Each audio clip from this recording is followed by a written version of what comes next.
Team India star batter Virat Kohli 15 ఏళ్ల తర్వాత మళ్లీ విజయ్ హజారే ట్రోఫీ 2025-26లో ఆడుతున్న విషయం తెలిసిందే.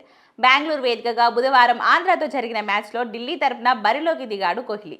చేసింగ్లో అద్భుత సెంచరీ చేశాడు. ఈ సెంచరీతో 101 బంతుల్లో 131 పరుగులు చేశాడు. లిస్ట్ ఏలో వన్డేలో అత్యంత వేగంగా 16,000 పరుగులు చేసిన క్రికెటర్గా నిలిచి ఇప్పటి వరకు ఉన్న సచిన్ రికార్డును బద్దలు కొట్టాడు విరాట్ కోహ్లీ. దీంతో 2027 వరల్డ్ కప్లో విరాట్ కోహ్లీ పాల్గొంటాడా లేదా అనే విషయంపై తీవ్ర చర్చ జరుగుతుంది.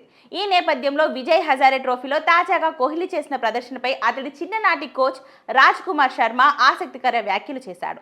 విరాట్ కోహ్లీ వరల్డ్ కప్కు పూర్తిగా సిద్ధంగా ఉన్నట్లు తెలిపాడు. అతడు అద్భుత ఫామ్లో ఉన్నాడని, అందులో సందేహం లేదని చెప్పుకొచ్చారు.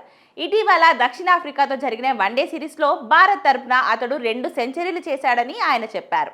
ఈ రోజు విజయ్ హజారే ట్రోఫీలో కూడా అదే ఊపును కొనసాగించాడని, అద్భుతంగా బ్యాటింగ్ చేసి మ్యాచ్ గెలిపించాడని వెల్లడించాడు.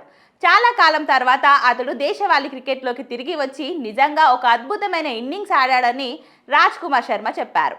విరాట్ కోహ్లీ ఐసీసీ వన్డే ప్రపంచ కప్ 2027 కోసం పూర్తిగా సిద్ధంగా ఉన్నాడని నేను భావిస్తున్నాను అని రాజ్ కుమార్ శర్మ అన్నారు. కాగా కోహ్లీ తాజా ప్రదర్శన ఢిల్లీకి 2 పాయింట్లు తెచ్చిపెట్టింది.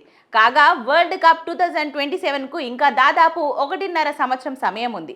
ఈ నేపథ్యంలో కోహ్లీని విమర్శించే మార్గం సెలెక్టర్లకు కనిపించడం లేదని అందరూ అంటున్నారు.